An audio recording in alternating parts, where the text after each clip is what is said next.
if I don't feel hungry for seeing more of the world, I just slow down and try to empty my brain and get the hunger back.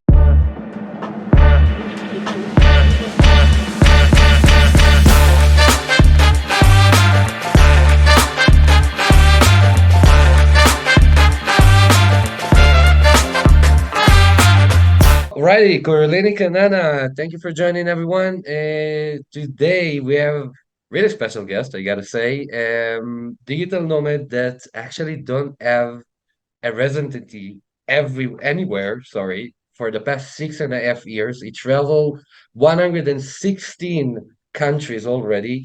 The host of a great podcast, the Radio Vagabond, sorry. Please, Palle Bo, thank you for joining us. Yeah, well, I am from Denmark. I am a radio professional and now a podcaster. I actually have a background in graphic design, but I started doing radio when I was in my early 20s, and that became my full-time job. It was my passion, and it still is. I love working with audio and podcasting.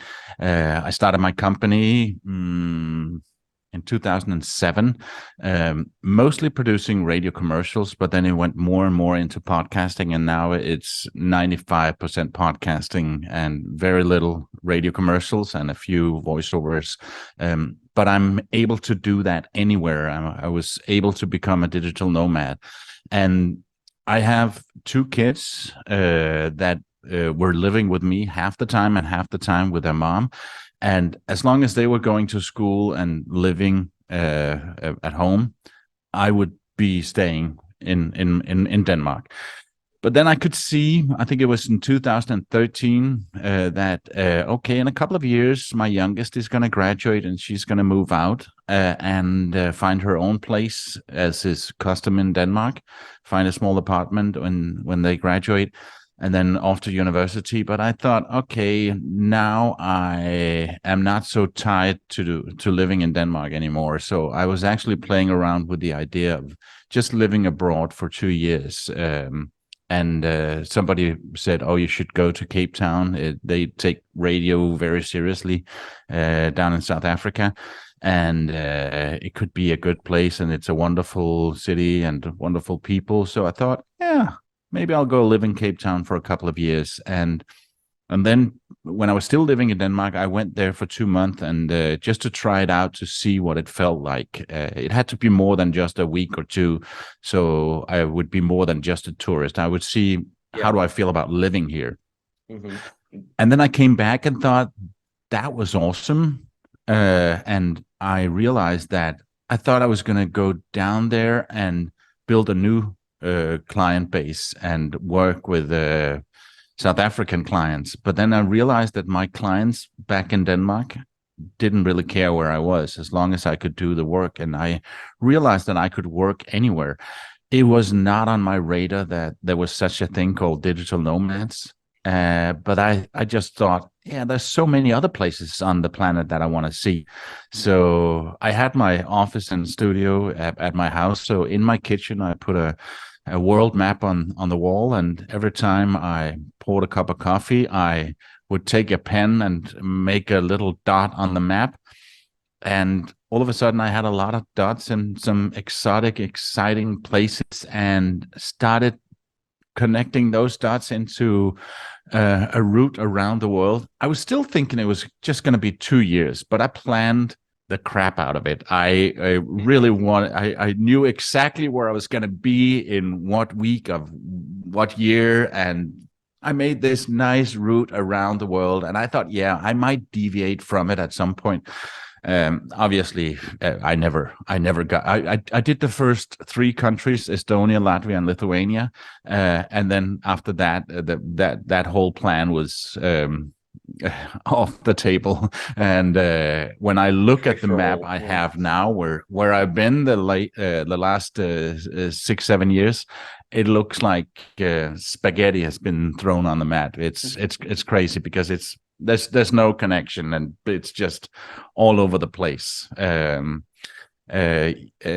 obviously it became much more than 2 years. I thought, okay, maybe 4 years, and then after 4 years, I thought, no, I'm not ready to finish yet. So Mhm. now I'm saying it's until one of my kids start producing grandchildren for me, and they tell me they know this, and they say, oh, you got another 10, 15 years, maybe the rest of your life, because we don't know when it's going to happen, or if it's going to happen, we might never have kids. So yeah, now I'm just traveling as long as I feel good about it, and it still feels awesome. I'm on the east coast of Australia right now, and I have a view. You can't see it, but I have a view of the whole area with the marina and Hamilton Island out there, and with Sunday, and it's stunningly beautiful, and I'm Amazing. enjoying my life.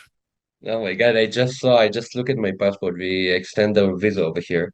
So I just look at my passport and saw like the mark of Australia 2014, is it? I'm not sure. Like, oh my God, it was so long ago. So 2013, sorry. It was so long ago, but I can like still like smell the air of the beaches, the Gold Coast, Sunny Coast, Oh, Pearl yeah, Harbor yeah. is as well, Byron Bay. I really envy her. Right now in Atitlan, Guatemala, yeah, I'm not complaining, but still envy a little bit in Australia. All right, let me go back How long have you been a nomad? a while. I'm working remote for 5 years. We always like took small kind of trips, but right now Yeah. we took our big Central America one. We don't actually know when we're gonna come back. No, Or no, if or what is the next plan, we kind of jump into it. And yeah. exactly. But just to touch a little bit on that, I have some long-term nomad friends that say when you hit the 10-year mark, you kind of want to slow down. Hmm. Uh, and I'm very much aware of that. That yeah, obviously I'm getting closer to that, and I can't see myself getting a base again after 10 years. But maybe that feeling will get to me. I think now that I know it, I'm going to be able to push it to 11 years before I get that feeling. But then I also have, if I don't feel hungry for seeing more of the world, I just slow down and try to empty my brain and get the hunger back. In 22, it was nuts. I went to, if I count the countries I went to more than once, I was in 37 countries. I moved 102 times in 12 months. So that's, yeah, you do the That's math. It's an average of 3.5 days in the same place. Some places I stayed only one night, and some places I stayed a bit longer. But it was, yeah, it was a bit of a crazy year for me, and I this year is going to be slower. So yeah, right.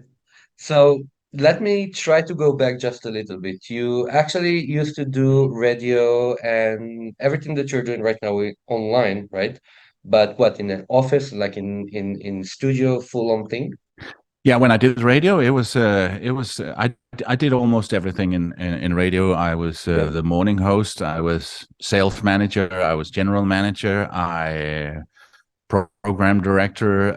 I had a couple of years where I did nothing but telephone pranks on Oh the my God. radio. That's so fun.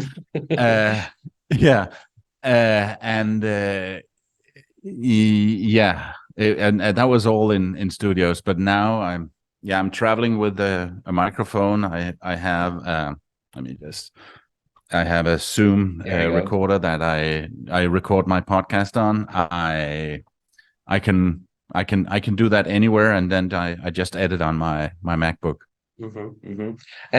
Now, when you started, when you changed kind of the lifestyle, we broke out from, let's call it the office, okay, lifestyle kind of thing.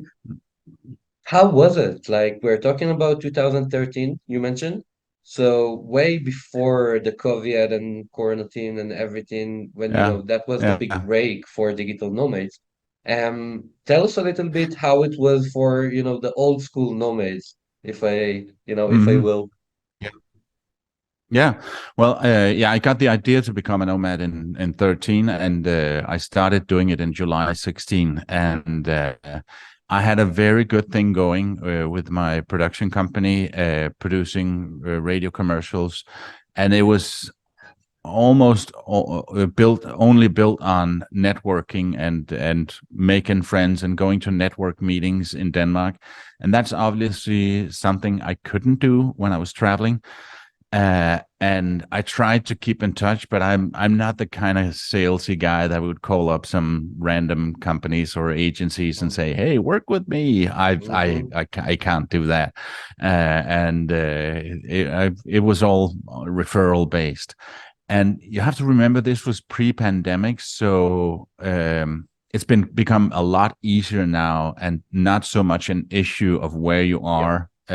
Pre-pandemic, if you said, "Can we do a Zoom meeting?" they wouldn't know what I was talking about. Maybe they'd heard of Skype but never used it. And now it's just so usual and so normal, and it's a lot easier now. But I could see the first 3 years of me being a nomad, I thought, yeah, I know what I'm doing. I wrote a book about radio advertising. I was the most award-winning radio advertising producer in Denmark. So obviously, clients are still going to come to me. But then I could see that it became less and less and less because, oh, that radio guru guy, that's the name of my company. He's so far away. He's on the other side of the planet. He's not focused. He's out seeing exotic stuff and he's not working. And he pulled the plug. I did a lot to say, hey, I have not retired. I am still working.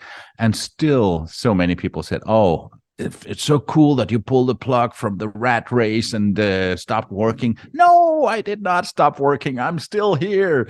But after I think 3 years, I was it was a problem for me because I was spending. I can live on a rock. I can live very very cheap, but I was still spending more money than I was making because I was basically not making any money for quite a long time, and it was really becoming a problem for me. And I had some friends, and because I can talk about it now because I'm okay now. I'm doing very well now. But at the time, I couldn't go out and say, "Hey, I'm having a problem here," because you always want to portray yourself as a success. Because if you portray yourself as a failure, then it's going to bring more failure to you. So I was kind of keeping quiet about this. But I was speaking to some friends, and they said, "Oh, maybe you should just stop this traveling around."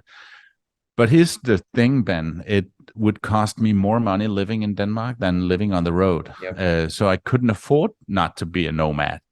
Mm-hmm. So many people think that this lifestyle is so expensive, and it can be, but you choose how expensive it should be. If you live in a place where you have a house and a mortgage and insurance and maybe a car and insurance for that. And in Denmark, we need heating and oil to heat up the houses, or so it's expensive. There's a lot of fixed expenses every single month, Mm-hmm. and you can't change that if you're going rough time. But as a nomad, you have so many more dials to turn. You can do house sitting. You can stop moving around as much. You can get on a bus. You can stay in cheap countries where living expenses are low. There's so much more you can do. And if I compare what I used to spend on fixed expenses for my mortgage and my house and all of that, compare that to so everything before food and pleasure, if I Mm-hmm. compare that to what I pay for accommodation as a nomad and for moving from A to B, everything before food and pleasure, I'm spending around half on a typical month than what I used to spend. So I can really live a lot cheaper. And then obviously when I got some good clients now, and I'm making money, and so when I'm giving the opportunity, hey, you want to go on a boat in Sydney Harbor on New Year's Eve? Yeah, it's going to cost you, but then I say, yeah, whatever. And want to do a hot air balloon over Masai Mara? Yeah, sure, let me do that. So I'm indulging myself in some luxury things, but it's not something that I need to do. Is only because I can, and Yeah. Does that make sense? Actually can. Yeah, yeah, absolutely. So that brings me to another question. So obviously a big kind of scare for people that used to be like me, like I worked for a few years online, but never went traveling, never went full on nomad, etc., etc. So my biggest concern was what's gonna happen if I'm gonna go there and all of my clients, I don't know, one day gonna leave me. What am I going? I'm stuck in a different country. I have like basically no money, no way to come back. I cannot live in my country because it's much more expensive, same as you mentioned, than Guatemala. Um, how you tackled it? Um, you mean going to meet clients physically? No, I mean for the idea of, the scare to actually make the move and later on be afraid that everything's gonna go wrong and client's gonna leave you or you're gonna lose your job, your remote job, and then you're gonna get stuck. You're gonna get stuck in a different place with not, with everything that kind of you planned ahead kind of breaks down. So as a person that, been through it, you make the big change, you got to a place that you need to kind of live low and you're not actually able to go back to your expensive country. How you tackled it, what you actually did, what was kind of the way that you got out of it. Oh, oh, yeah. Well, I guess I'm born under a lucky star. When I was just going through that, thinking, what the hell am I gonna do?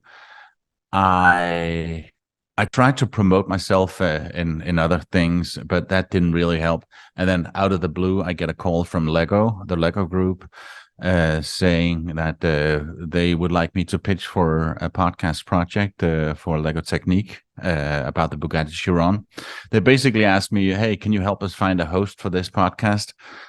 Not saying, "Hey, can you produce it?" Yeah. So I just thought, okay, I'm going to throw some names at them, and then I thought of this name, and then, hey, I can do it.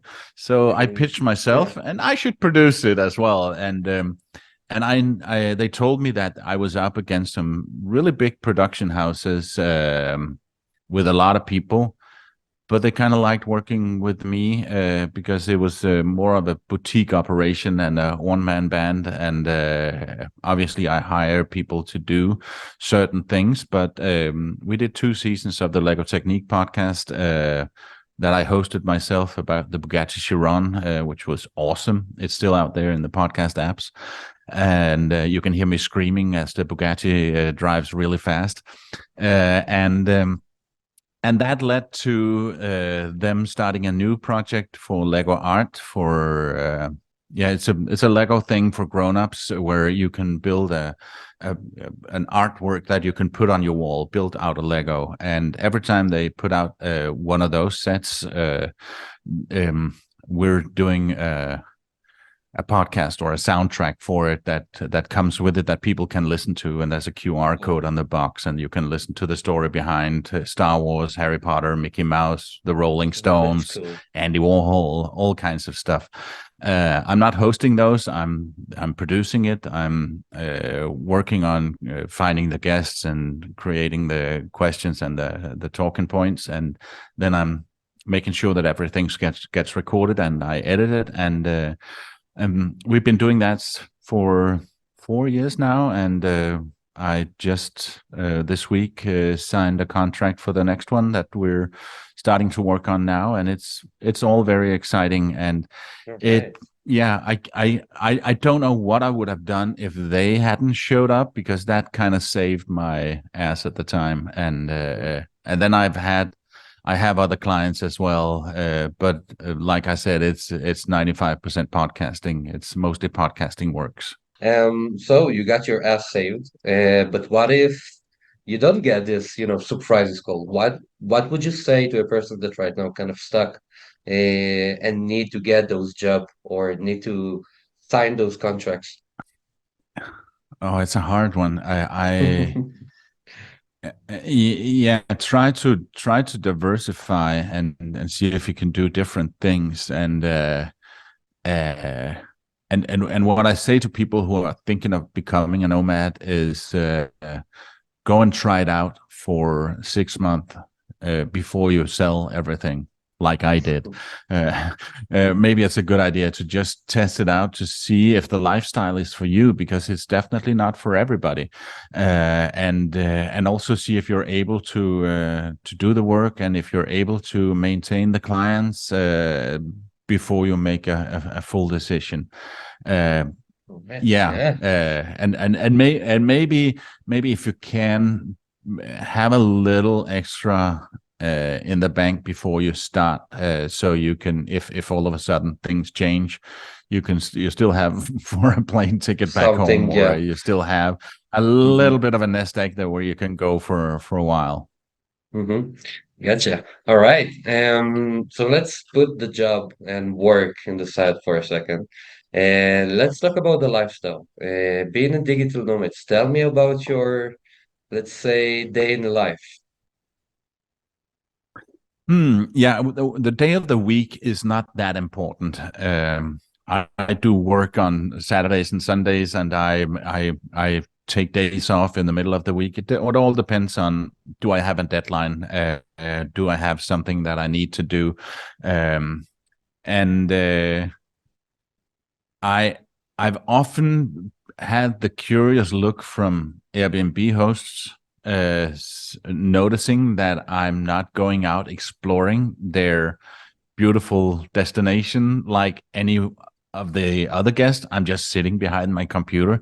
It's because I have work to do. I have a job. I wouldn't say that I work 8 hours every single day, 5 days a week, like most Danish people do. Americans, it's a lot more, and some other cultures, it's a lot more. I'm not doing a 4 hour work week. I am somewhere in between. I do my own podcast, and it's not something that I need to do. It generates a little bit of income, but it's not why I do it. I do it because I love doing it, and it's still my passion. And I spend a long time doing that. One episode is typically 30 minutes long, and I spent maybe 30 hours doing that. So it's a long time, 3, 4 full working days just doing one episode, Wow. including the website and the pictures, and maybe a little bit of videos and stuff like that. But a lot of editing goes into that. So yeah, that takes time, and it's something that I don't really need to do, but I just love doing it. And then when I do the say the Lego projects, there are times when there's nothing. Right now we're kind of in between, where we're waiting for an approval, so there's not much going on there right now. But then when we're actually doing the recordings and I'm doing all the editing work after, I work long hours for a couple of weeks, every single day. So it really goes up and down, and I kind of like it like that. I enjoy working, and I enjoy really getting into the grind, and doing a lot of work with it, and then that gives me the freedom to say, okay, now I have 3 days where nothing much is going to happen. I tell you, this week I've been working almost a full day for 3 days now, and it's morning here. It's 9:30, and after we're done talking, I'm probably gonna get in the car and go out. I've been told about a museum that's interesting around here, so I'm probably gonna go there. There's also a little, very local pub, and there's an animal farm where I can go and hug a koala. So I might do that today. I might do some of it tomorrow or the next day. But yeah, it changes a lot, and it's a lot of sometimes exploring full days, sometimes working full days, sometimes chilling and watching Netflix. Gotcha. All right. Watch the koalas, right? So when I was in Australia, I got scratched like a mean one, like really got me in the face, and really busted. Oh, really? Yeah, yeah, Really? yeah. I thought But they when were it's just like a they teddy just bear. yeah, they sleep. All right. So all they do is just Uh, sleep, uh, poop, and and scratch. uh, This and is all it is. yeah, and actually, Actually, I don't know if it's okay to hug a koala. Queensland, where I am now, this state in Australia is the only place where you can actually do it. Yep. And I have heard people say you shouldn't do it.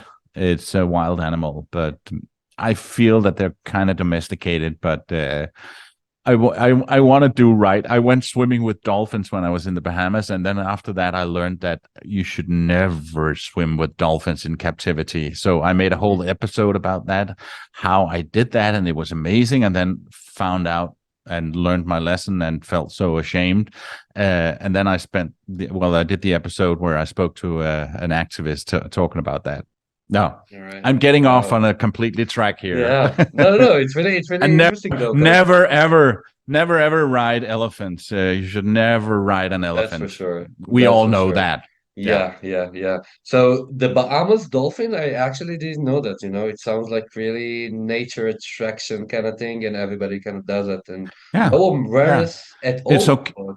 It's okay. Yeah, it's okay to experience dolphins in the wild, but if they're in captivity, the way they're trained and the way it's, some people will say that it's okay in some places, but I just rather be safe than sorry and never do that. And I heard some gruesome stories about how no, Okay. dolphins belong in the ocean, not in a swimming pool. Definitely, and Yeah. don't be fooled by them always smiling. Yeah. We need to check the fact before we do those kind of tourist thing. Yeah, Um, yeah, all right. yeah. Let's go back to the nomad lifestyle. You gave us your day in the life. Tell us a little bit about your, I don't know, challenges, if you want to call them. Hmm. My challenge is there aren't that many, to be Not that honest, many. Ben. Yeah, I don't know why, Uh, but I yeah, actually felt it. yeah. I think it can be challenging to have a relationship. Uh, I'm single and I'm travel single, and sometimes I'm thinking, yeah, if it happens, it happens. But it's fine to find a relationship when you know that you're leaving in a couple of weeks, Mhm, mhm. and that can be a challenge. It's not something that I am. Uh, I'm heartbroken about and want to quit this Yeah. lifestyle because the pros are way bigger than. But sometimes I think, oh, it would be nice to share this experience with a significant Mhm, other. mhm. And other challenges, I don't really know. Yeah, it's there's a lot of logistics that goes into booking, transportation, and accommodation, and Mhm. but that's just a part of the whole thing. All Yeah. right. All right. Now, yeah, when you said that you actually, been in average 3 day in the country, if you try to make the math. So this is the first thing that strikes me. Maybe one of the biggest challenges as a digital nomad and a traveler and a nomad in general is to actually have those deep relationship, not only like, relationship, but actual friends and getting to know a person and really, Mm, getting into deep with them. yeah. Yeah, give me your Yeah. Well, your insight about I that. I I I actually feel that I'm very outgoing and I get a lot of friends, and also doing the podcast gives me some experience that I wouldn't have otherwise. Like a couple of days ago, I went to a very old historical movie theater and got a special tour of that and got some great stories just because I called them up and say, can I come and bring my microphone and do an interview? And that's some of the experiences that I get because of my podcast. But I do join a lot of different communities. In 22, I was at quite a few. I went to Nomad base in Croatia. I also went to Nomad base in Cape Town and did the Cape Nomad Town. Safari. Before that, I went to Extraordinary Travel Festival in Yerevan, where I got to meet a lot of interesting travelers, those kind of people that try to go to every country in the world. And I got Mhm. to do a lot of interviews there as well for my podcast. I went to three TBEX conferences, and TBEX is a community for travel content creators, say bloggers, YouTubers, podcasters, people who do content about travel. So and that's also a very big community for me, where I go and reconnect with a lot of friends. And Yeah. then just when I'm in a place, I try to join Nomad groups on Facebook, or expat groups, and meet locals. And when I was where you are, at Lake Atitlan in Guatemala, that was because I was speaking at an online conference, where one of the other speakers has a guest house at Lake Atitlan in San Lucas Toliman. And I said, well, I'm actually going to Guatemala. And then he said, oh, come stay here. And I went there, and we became super good friends. And that was in 21. And we're still communicating or calling each other on a regular basis. And that's just one of the many examples of close friends I've met over the years on my journey. I could go on mentioning a lot of people. So I do have a lot. And then obviously we don't see each other that often, but we always try to we write to each other, we call each other. I have a friend in Lima. We met in Colombia. We speak almost a couple of times a week. I've also had couch surfing hosts that I'm still communicating with and planning trips with. And I'm sure I'm going to see a lot of these people again. And I feel blessed that my travels gives me a global community of friends. I got friends really in every continent, and very close friends, I would say. Really, that's amazing. Yeah, this is like if you able to get to those deep, relationship, I guess it's really go deep and far. So I have friends still from Australia, as I mentioned, 7 years ago Yeah. almost. Just the other day, one of my friends, Vasily, called me. We traveled together in Australia.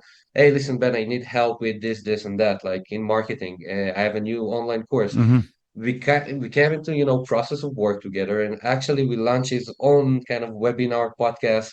He's doing his own thing right now as well. Yeah. Um, Yeah. Yeah. Yeah. and it's a person that I didn't even like thought about him, spoke with him for the past like 6 7 years, and just out of the blue coming, and it's like I felt like yesterday we been on the beach and drank beers or something like that, right? Hmm. Yeah. So the relationship is like so pure, I think, and this is what different from the other regular world. Yeah, and you don't need to see each other to be friends in my book. I tell you a little story about where I am right now, because I'm staying at a friend's house, and we met in 96, no, in 86, when he's from England. He was a DJ working in clubs in Denmark, and I was Oh, doing radio. I just started doing radio, and we ended up making a radio show together, the Simon and Palle Show, legendary show with hardly any listeners, that we were just fooling around, and we became very good friends. And then he went working for Coca-Cola as a yo-yo player, and actually ended up in Papua New Guinea, got into sail, and then he ended up in Sydney, and met a girl who was a fashion designer, and fell in love with her, fell in love with this country. And then he has stayed here for, I'm thinking 32 years or something like that. And I've only met him, the last time I saw him was 27 years ago, when he came on an afternoon in Denmark, and 7 years before that. So you can imagine we haven't seen each other for a long time, but we kept in jeez. touch, and are still good friends. And when he heard that I was coming to Australia, he said, "Oh, come and stay in my house." And now I'm here in Early Beach, and having a wonderful time. He also has a house in Brisbane. So I went there, and spent a lot of time together, but now we're even closer than we were before, and friendships like that never die, and or hopefully sometimes they do, but it's rare, Yeah. and you don't need to be next to each other to be friends, and yeah. It's a lot about it is mental. All right. Hmm. So give me your best kind of tip for digital nomads, people that just started in. Mm. You took a Yeah, like I big said breath. before, yeah. Like I said before, my main tip is try it out first before you cut all ties. See if it's for you, because it Mhm. is not for everybody. And then I would recommend trying to join some groups around. Maybe start going to some digital nomad hotspots like Bali. I don't know if Chiang Mai is still a place. It's not as much as it used to be, but it still Mhm. is kind of good, Yeah, it got expensive. and good for nomads. It got a little bit more expensive, yes. Lisbon is a great community for nomads. A lot of digital nomads, they end up staying in Lisbon. I spoke to a friend of mine, and she said, "Well, Lisbon is kind of the place where nomads go to retire to from the nomad lifestyle." But there are a lot of nomads that are staying there. Medellin, Colombia, is a great place. Um, yeah, there are so many places that are cool for nomads. I was in Koh Lanta, has a great nomad community there, a tiny island in Thailand, an awesome co-work space that do a lot of things. So I spent a month there before coming to Australia. Um, Try to start out by going to some of those hotspots. And then when you get to a new place, join communities. And I would also say go to Nomad Base. Hopefully, that's the same people that brought us Nomad Cruise before the pandemic. And I heard rumors that they're gonna start up again this year. So I'm on my toes to when they're gonna announce that, to see if I can secure my ticket for that, and I have the time for it. Yeah, try to join some of those, because then you would make friends, and you'll become part of the alumni. If you're the kind of person that likes being around other people, go work at work places as well. I don't do that as much because I work with audio and I hate sitting with headphones all day. But that's also a great way to meet people. Mhm. Um, yeah, stay at hostels. Great way to meet people, other travelers, and yeah, I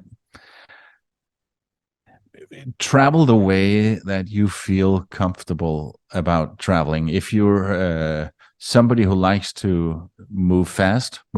And if you're the kind of person that likes more slow travel, you be a slow mad, and travel slower, and dive deeper into a community. I try to do a little bit of both. Sometimes I stay a long time, and by long I mean a month, sometimes even 2 months. Can you believe it?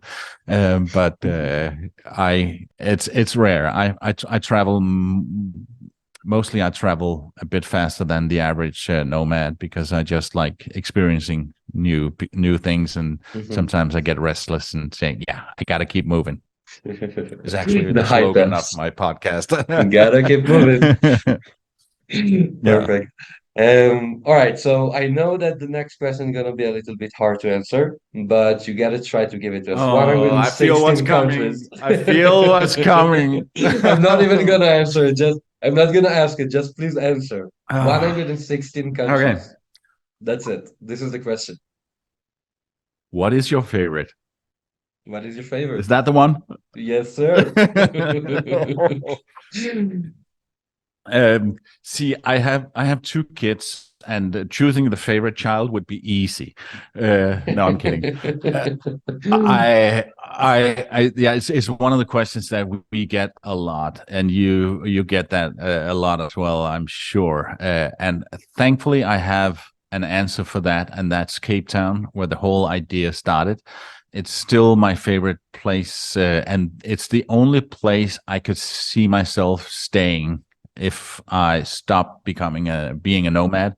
Uh, Obviously, Denmark is my favorite country, my home country, and that's where I'm Mm-hmm. from, and that's where my roots are. But there's just something about Cape Town that I love. It's the nature. It's a modern city. You got everything there. But yeah, the Table Mountain, the coastline, and the whole thing.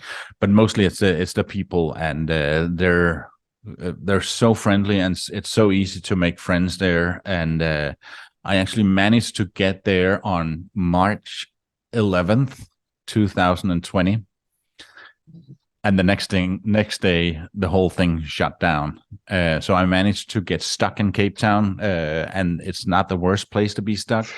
We all kind of thought this is gonna be over in a month or two, but if I'm gonna stay a month or two someplace, let it be Cape Town. And I was in Bali when it broke out, went to Europe to attend two different conferences that both got canceled. Went to Egypt on my way down to Cape Town, and just managed to get there before borders were closed, more or less all over the world. Mm-hmm. And I'm glad I didn't get stuck in Egypt. Don't get me wrong, I loved Egypt and I loved seeing Cairo, but being stuck there would be a totally Yeah. different experience than being stuck in Mm-hmm. Cape Town.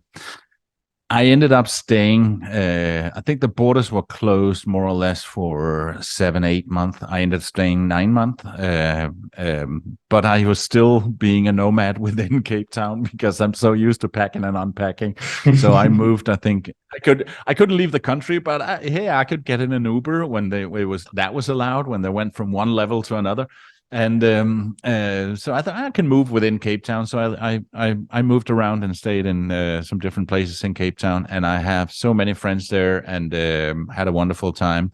But in November 2020, I started traveling again. Long before people said, I remember I was in 35 countries, and people say, "Oh, I can't wait till we can travel again." I say, what do you mean? I've been doing it for a year and a half, and It never I stopped. it's no, it's a lot of more COVID tests. My nose was sore from having the stick in my nose all the time, but I could still travel. It was definitely more challenging, but it was not impossible. And there were some countries like Australia and New Zealand that I wanted to go Yep. to, that I couldn't. And now that that's open, that's one of the reasons I'm here right now. Mm-hmm. So I got so many very nice places around the world, and there's an even worse question: is what's your worst country? What's your least favorite country? Because mentioning a country there would make me feel guilty, because maybe it's Yeah. because I didn't see it the right way, or I didn't see it enough. For a long time, I was saying Mauritania, which is kind of between Western Sahara, Morocco, and Senegal, as more or less in the Sahara Desert. And then I feel I'm unfair. I have a friend who went there and had a great time. He said, "How can you say that that's your least favorite country? It's an amazing country with so much culture and so interesting." And and then I was just driving through on a bad road, trying to avoid hitting cows or camels and stuff on the road, avoiding the potholes. And I did spend one night there, but mostly I saw the country from the window of a car.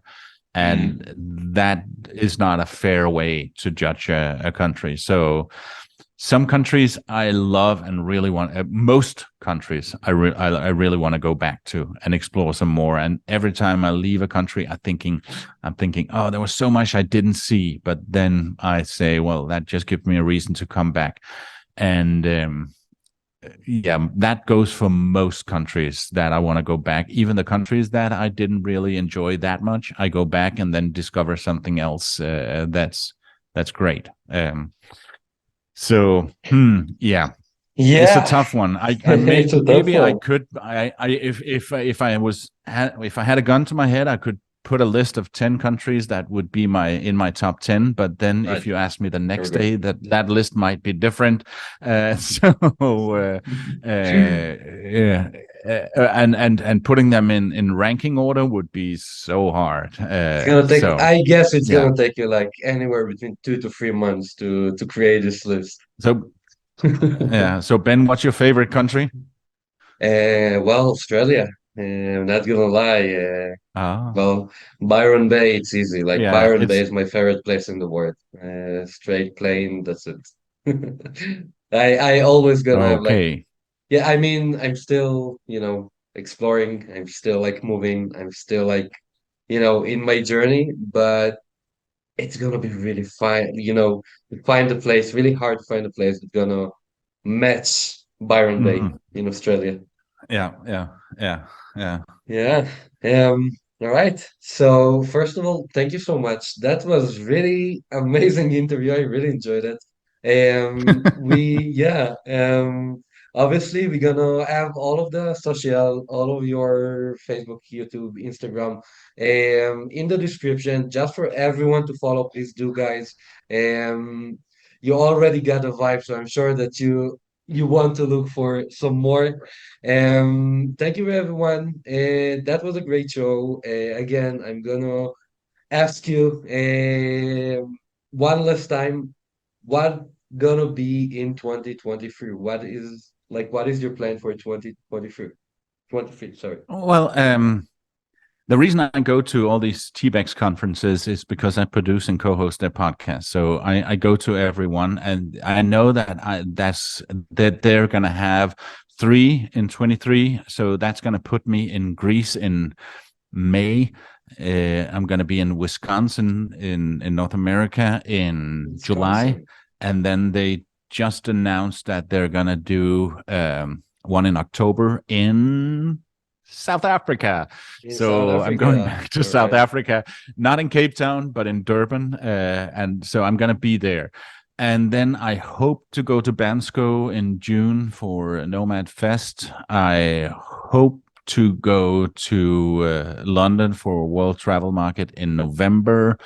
Uh, but then in between, after Wisconsin, the T-Bex in Wisconsin, I'm gonna be on that side of the Atlantic. So I, and then I have a few months before Durban. So I think I will see if I can go a little bit around. Uh, Maybe get up to Alaska. I haven't been to Alaska. I've been to 48 US states, but I haven't been to Alaska and Hawaii. I haven't been to Ecuador, so I might see if I can get down to Ecuador. I also want to go to Cuba. So quite a few things I haven't decided yet. But in the next time here, I'm gonna stay in Australia until early March, and then I'm gonna do a cruise, not a Nomad cruise, but a regular cruise from Sydney, a 12-day cruise that's ending up in Auckland, New Zealand, and then I got 2 months in New Zealand to see that. So exciting times ahead. Exciting. That Yeah, Yeah, but it's uh, definitely not going to be as much and crazy travel as in 22 because that's true. that was just insane. Yeah, All right. So yeah, thank you so much. I really appreciate you for coming, joining us for today. Yeah, Kanana family, show your power, show this man some love. Thank you everyone for joining. See you next time. Bye bye. thank you so much, Ben. Pleasure.